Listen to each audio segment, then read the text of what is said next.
성도 여러분 안녕하십니까? 오늘도 아침 예배에 찾아오신 성도님들을 진심으로 환영합니다. 용서라는 말은 듣기 쉽지만 실제로 용서하면서 산다는 것은 쉽지 않습니다. 오늘 말씀을 통해서 하나님께서 왜 용서를 강조하셨는지 그 뜻을 깊이 배우는 귀한 시간 되시길 바랍니다. 이제 기도하겠습니다.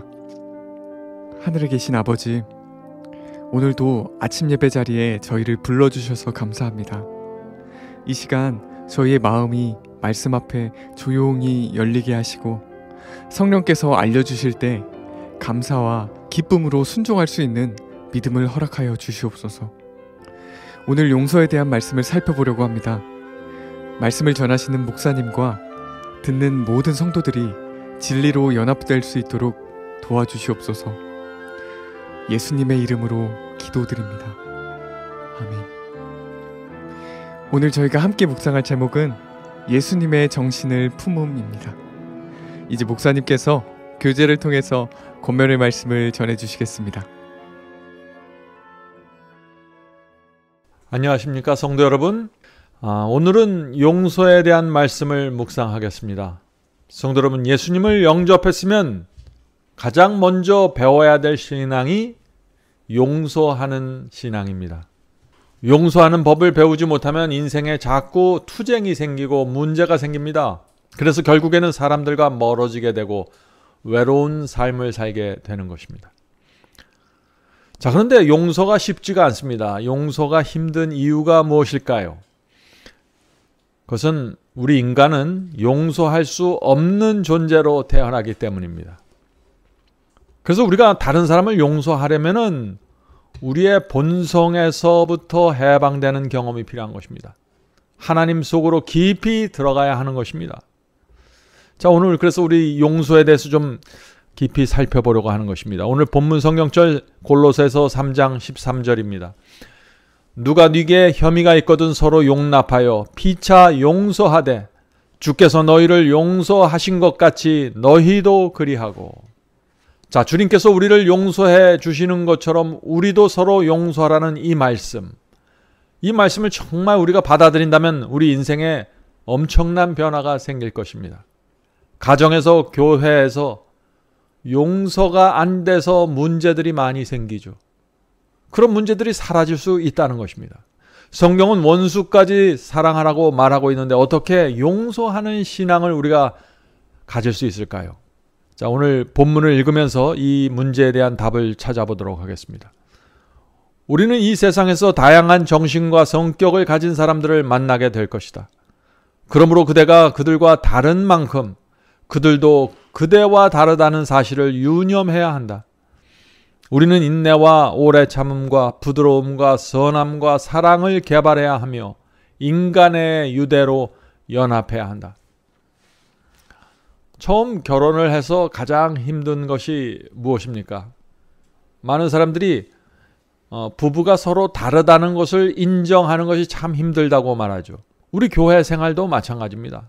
나는 이렇게 생각하는데 저 사람은 저렇게 생각하는데 그것이 이해가 안 되는 것입니다. 나는 이것을 좋아하는데 저 사람은 저것을 좋아하고, 나는 이런 상식을 갖고 있는데 저 사람은 다른 상식을 갖고 있는 것입니다. 이런 문제 때문에 부부 사이에 문제가 생기고 가정에서 문제가 생기고 교회에서까지 문제가 생기는 것입니다. 성도 여러분, 서로 다른 사람들이 모여서 살아갈 때 중요한 것은 우리가 서로 다르다는 사실, 서로 같을 수 없다는 사실을 인정하는 것입니다. 본문 읽겠습니다. 사랑하는 구주를 환영하는 손님으로 마음에 모시라. 그리스도께서 마음에 거하시게 되면 그대의 말은 그리스도를 나타내며. 자, 이것이 용서할 수 있는 조건입니다. 그리스도께서 우리 마음에 거하셔야 하는 것입니다. 우리에게는 용서할 수 있는 정신이 없습니다. 그러나 예수께서 우리 속에 거하시면 내 속에 들어온 예수께서 용서할 수 있게 도와주시는 것입니다. 자, 계속 읽어보죠. 그리스도께서 마음에 거하시게 되면 그대의 말은 그리스도를 나타내며 혀에는 친절의 법이 있으며 마음은 화평을 소유하게 될 것이다. 그러면 외적으로 모든 것이 화평하게 되며 그대의 마음은 아름다운 선율을 만들어 하나님께 바칠 것이다. 성도 여러분, 예수께서 우리 마음속에 거하셔야만 이 모든 영적인 경험이 가능해지는 것입니다. 자, 그렇다면 예수께서 어떻게 우리 속에 거하실 수 있을까요? 예수님은 하늘에 계신 분인데 어떻게 우리 속에 거할 수 있을까요? 요한복음 15장 7절에 이렇게 말씀하십니다. 요한복음 15장 7절입니다. 너희가 내 안에 거하고 내 말이 너희 안에 거하면. 예수께서 하신 말씀, 이 성경의 말씀이 우리 속에 거해야 됩니다. 우리 속에 받아들이면 그 말씀을 통해서 예수님의 정신과 마음이 우리 속에 거하게 되는 것입니다. 이것은 성령을 통해서 이루어지는 약속입니다. 우리가 하나님의 말씀을 읽을 때 성령께서 그 말씀을 통해서 우리의 마음을 감동시켜 주시고 예수께서 들어오실 수 있는 자리를 마련하게 되는 것입니다. 예수께서 우리 마음속에 들어와서 보좌에 앉으시는 것이죠. 성도 여러분, 말씀을 통해서 예수께서 우리 속에 거하게 된다는 사실, 이 사실을 잊지 말아야 하는 것입니다. 이것은 감정이 아닙니다. 성경은 하나님의 말씀입니다. 그 말씀이 나에게 들어와서 나를 설득하고 나에게 확신을 주어야 하는 것입니다. 그렇게 될 때 예수께서 자유롭게 우리 속에 들어오셔서 성령께서 역사하실 수 있다는 것입니다. 그렇게 될 때 하나님의 말씀이 내 속에 들어와서 나의 성품이 되고 내 말투가 되고 내 분위기가 되는 것입니다. 계속 읽겠습니다. 화평케 하는 자에게 복이 임한다. 오 그리스도께서 화평케 하는 자라고 부르도록 주께서 당신의 성령을 내게 불어 넣어 주셨으면 나는 다투거나 경쟁하는 분위기를 좋아하지 않는다. 나는 우리가 우리에게 죄 지은 자를 사하여 준 것 같이 우리 죄를 사하여 주옵시고라는 주기도문을 말할 수 있기를 원한다. 오 우리가 어떻게 이러한 기도를 하면서 용서하지 않을 수 있을까? 자, 성경은 우리가 하나님께 죄를 사함 받았으면 다른 사람의 죄도 용서해 주라고 말합니다. 성도 여러분, 하나님께 나가 죄를 용서해 달라고 기도할 때 우리가 다른 사람을 용서해 준 사실을 근거로 죄 사함을 구해야 합니다. 그것이 주님께서 알려주신 주 기도문입니다. 주께서 이렇게 말씀하셨죠. 우리가 우리에게 죄 지은 자를 사하여 준 것 같이 우리 죄를 사하여 주옵시고. 성도 여러분, 이것이 죄를 용서받는 기도입니다. 다른 사람의 죄와 문제를 용서하지 않을 때 우리의 기도는 능력을 잃어버리게 되는 것입니다. 계속 읽겠습니다. 비록 그들이 우리에게 올바르게 행하지 않았다고 생각될지라도 형제를 판단하고 거슬리는 감정을 품는 것은 마음에 아무런 축복이 되지 않으며 문제 해결에도 전혀 도움이 되지 않을 것이다. 자, 성도 여러분, 용서는 상대방이 이해가 돼서 해주는 것이 아니라는 것입니다. 많은 사람들이 자신이 잘못한 것을 알면서도 사과하지 않습니다. 그래서 사과할 때까지 기다려서 용서가 이루어지려면 용서는 안 되는 것입니다. 많은 사람들은 이기심과 자존심 때문에 미안합니다. 그것은 내 잘못입니다. 용서해 주십시오. 이런 말을 하질 못합니다.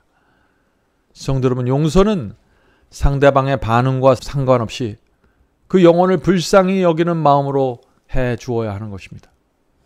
이기심과 자존심이라는 그 고집에 붙잡혀서 죄송합니다라는 말도 자유롭게 하지 못하는 그 영혼을 불쌍히 여겨야 한다는 것입니다. 이 마음으로 우리가 용서하게 된다는 것이죠. 베드로전서 3장 8절입니다. 베드로전서 3장 8절. 너희는 다 한 마음이 되어 서로를 동정하며 형제로서 사랑하고 불쌍히 여기며. 성도 여러분, 서로를 동정하는 정신, 불쌍히 여기는 정신, 사랑하는 정신, 이 세 가지는 하나입니다. 우리가 다른 사람을 사랑한다고 말하면서 동정하지 않고 불쌍히 여기지 않으면 그것은 사랑이 아니죠. 하나님께서도 우리를 구원하신 이유는 하나입니다. 불쌍히 여기고 동정하시기 때문에. 그래서 우리를 사랑하셔서 십자가에 못 박히신 것입니다. 우리도 서로 동정하고 서로 불쌍히 여겨야 하는 것입니다. 왜 그럴까요? 왜냐하면 우리 모두는 다 크고 작은 연약함과 부족함을 갖고 있기 때문입니다. 그래서 내 부족함을 볼 때 다른 사람의 부족함을 불쌍히 여기게 된다는 것입니다. 자, 그런데 만약 두 사람 사이에 문제가 생겼을 때 누가 먼저 용서를 해줘야 할까요? 누가복음 7장 47절입니다. 누가복음 7장 47절. 사함을 받은 일이 적은 자는 적게 사랑하느니라. 용서를 적게 받은 사람은 적게 사랑한다는 것입니다. 다시 말해서 주님께 많이 용서받은 자가 먼저 사랑과 용서를 나눠주라는 것입니다. 그것이 주님의 말씀입니다. 두 사람 중에서 믿음이 있는 사람이 먼저 용서를 구해야 하는 것입니다. 상대방이 사과할 정도로 신앙이 준비되지 않았다고 판단하면 먼저 내가 그 사람에게 사과하고 문제를 해결하는 것이 이 세상을 살아가는 지혜입니다. 본문을 읽겠습니다. 나는 불평할 거리를 쫓아다니고 그것들을 거듭 이야기하며 불신과 적의와 불화의 분위기 속에 내 감정이 뛰어들게 하지 않으려고 한다. 성도 여러분, 우리가 서로를 불쌍히 여기는 이 정신을 잃어버리면은요, 그때그때 올라오는 감정에 끌려다니게 되는 것입니다. 그 감정을 이길 수가 없는 것입니다. 불쌍히 여기는 정신이 없으면 말이죠. 예수님을 따르며 예수님에 대해 말하며 예수님을 사랑하는데 빛이 있다. 성도 여러분, 빛이 무엇입니까? 감정이 올라올 때 바로 그때 나를 부인하고 예수님을 따르는 것, 예수님에 대해서 말하고 생각하는 것, 그것이 빛을 가진 자의 마음입니다. 그러므로 나는 내 마음이 형제들에 대해 나쁜 생각을 하거나 말하게 놔두지 않을 것이다. 그리스도께서는 너희가 여기 내 형제 중에 지극히 작은 자 하나에게 한 것이 곧 내게 한 것이니라 라고 말씀하셨다. 나는 누구에게도 불친절함이나 증오를 느끼고 싶지 않다. 나는 형제를 잠수하는 자가 되고 싶지 않다. 사탄은 내가 이런 일을 하도록 마음을 충돌질하고자 애쓸 것이다. 그러나 나는 그렇게 할 수 없다. 나는 예수님의 용서의 정신을 품을 것이다. 성도 여러분, 우리가 나에게 잘못한 사람을 용서해 주지 않으면 그 정신이 우리 속에 남아서 우리의 신앙과 영혼에 상처를 주게 됩니다. 우리를 불행하게 만듭니다. 그리고 사탄이 우리를 끌고 다니게 허용하게 됩니다. 그래서 우리는 반드시 용서를 해 주어야 하는 것입니다. 성도 여러분, 우리는 용서해 주지 않을 자격이 없는 사람들입니다. 용서 외에는 다른 옵션, 다른 선택의 여지가 없는 사람들입니다. 자, 왜 그럴까요? 왜냐하면 우리 모두는 하나님의 아들을 죽인 죄를 범했고 그 죄를 용서받기 원하는 사람들이기 때문에 그렇습니다. 예수께서 두 동관의 이야기를 말씀하셨죠. 여러분 그 이야기를 잘 아실 것입니다. 한 사람이 왕에게 1만 달란트 빚을 졌습니다. 그것은 온 가족이 평생 일해도 갚을 수 없는, 도무지 갚을 수 없는 엄청난 액수였습니다. 왕은 그 사람에게 처자와 자식들과 모든 것을 팔아서 그 갚으라고 했지만 갚을 수가 없었죠. 그래서 왕이 그 사람을 불쌍히 여겨서 그 사람이 지고 있는 그 빚을 완전히 탕감시켜 주었던 것입니다. 자, 그런데 그 사람이 이 엄청난 빚을 용서받고 탕감받고 나가던 길에 그에게 100데나리온 빚을 진 사람을 만나게 된 것입니다. 자, 100데나리온이 얼마나 큰 돈일까요? 한 데나리온은 한 사람의 하루 일당이라고 합니다. 그러면 100데나리온은 100일 정도의 일당이 되겠죠. 그것은 1만 달란트에 비하면 아무것도 아닌 빚이었습니다. 그것은 충분히 일해서 갚을 수 있는 액수였습니다. 그래서 그 사람이 엎드려서 내가 꼭 이 100데나리온을 갚을 테니까 기다려달라고 사정했지만 이 사람은 봐주질 않은 것입니다. 그 모든 모습을 옆에서 지켜보던 사람들이 너무나 이상해서 그 사실을 왕에게 보고했던 것입니다. 왕은 그 이야기를 듣고 대노해서 1만 달란트 탕감받은 자를 당장 불러들이라고 했죠. 그 이야기는 결국 이렇게 끝나게 됩니다. 그래서 마태복음 18장 32절 35절. 자, 왕이 1만 달란트 빚진 자에게 이렇게 말하는 것입니다. 저를 불러다가 말하되 악한 종아, 내가 빌기에 내가 내 빚 전부를 탕감하여 주었거늘 내가 너를 불쌍히 여김과 같이 너도 내 동관을, 내 친구를 불쌍히 여김이 마땅치 아니하고 주인이 노하여 그 빚을 다 갚도록 저를 옥졸에게 붙이느니라. 예수께서는 그 다른 사람을 용서해 주지 않은 그 사람을 악한 종이라고 선언하셨습니다. 그 악한 종은 죽을 때까지 감옥에서 나오지 못하는 것입니다. 자, 두 동간 이야기를 마친 예수께서 이렇게 마지막으로 말씀을 맺으십니다. 35절입니다. 너희가 각각 중심으로, 마음의 중심으로 형제를 용서하지 아니하면 내 천부께서도 너희에게 이와 같이 하시리라. 용서해 주지 않으면 용서받을 수 없다는 것이 성경의 진리입니다. 성도 여러분, 우리는 이 동관 이야기에서 교훈을 받아야 합니다. 자, 첫 번째 교훈은 이것입니다. 용서는 마음의 중심으로 해야 된다는 것입니다. 하나님의 용서를 정말 마음으로 받았으면 다른 사람을 동정하고 불쌍히 여기는 마음으로 용서해 주어야 한다는 것이죠. 오늘 많은 사람들이 이기심과 고집 때문에 주변 사람들의 마음에 상처를 주면서도 자신의 모습을 보지 못한 채 불쌍한 모습으로 살아갑니다. 우리는 그런 사람들과 섞여서 이 세상을 살아갈 수밖에 없습니다. 그래서 그들을 용서해 주면서 살 수밖에 없는 것입니다. 하나님께서 이 용서해 주는 성도를 귀하게 보실 것입니다.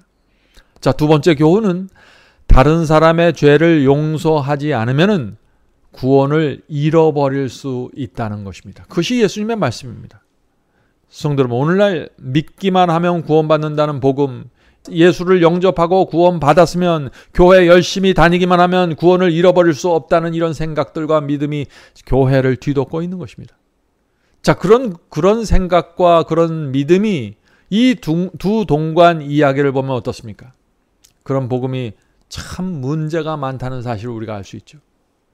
구원은 취소될 수 있는 것입니다. 예수께서 말씀하시기를 너희가 각각 그 중심으로 형제를 용서하지 않으면 내 천부께서도 너희에게 이와 같이 하시리라. 10,000달란트를 빚진 그 사람이 그 엄청난 빚을 용서받았지만, 탕감받았지만 다른 친구를 용서해 주지 않을 때 그 용서가, 왕의 용서가 취소되었다는 사실을 우리는 기억해야 하는 것입니다. 그래서 예수께서 그들의 열매로 그들을 판단하리라고 말씀하신 것이죠. 구원과 심판에 대한 진리는 오해할 수 없을 정도로 아주 분명히 세워져 있습니다. 성도 여러분, 하나님의 용서는 우리를 구원하지만 우리의 용서는 그 사람을 구원해 줄 수 있는 용서가 아닙니다. 단지 그 사람의 마음에 평안을 줄 뿐입니다. 혹시 오늘 아침에 오랫동안 용서하지 못한 사람이 있습니까? 이제 그 영혼을 놔주시기 바랍니다. 용서를 해야만 우리 마음에도 평안이 있는 것입니다. 어떤 의미에서 용서는 그 사람을 위한 것이 아니라 나를 위한 것입니다. 오늘도 용서와 불쌍히 여기는 정신으로 오늘 하루를 살게 되길 간절히 바랍니다. 자, 기도하고 마치겠습니다. 하늘에 계신 아버지, 하나님의 용서를 늘 생각하면서 살 수 있도록 도와주시옵소서.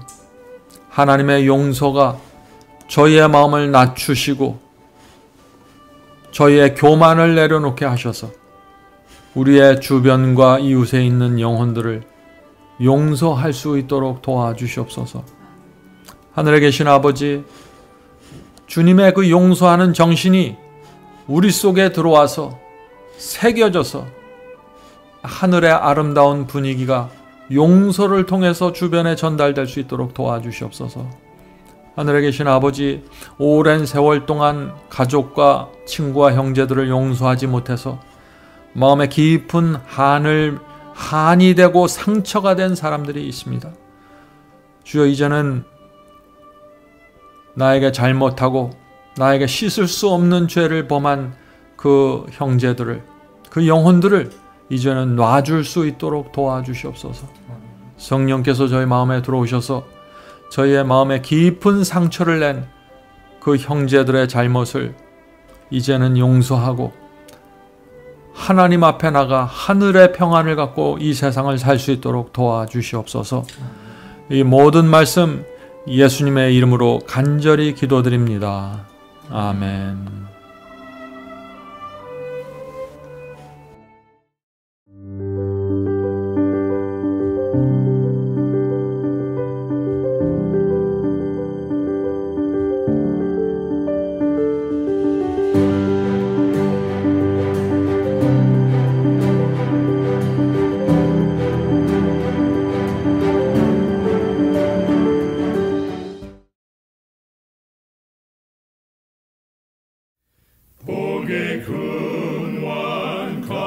인하사 장성하게 합소서.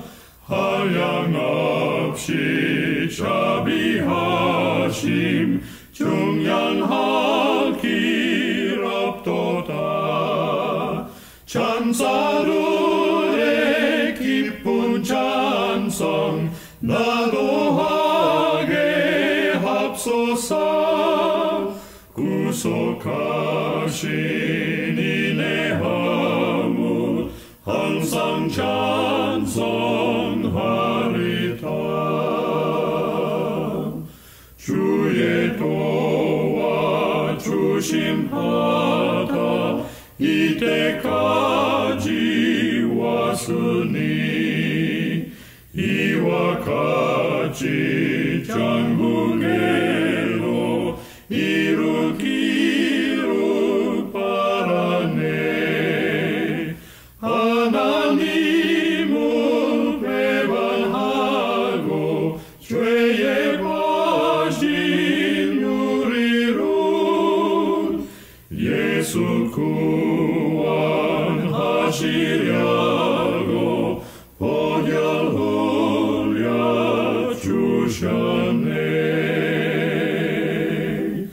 주의 귀한 은혜 받아 일생 빚진 자 되네. 주의 은혜 사슬되사 나를 주께 맵소서. 우리 마음은 연약하여 범죄하기 쉬우니 하나님이 바르시고 전국인을 지소서.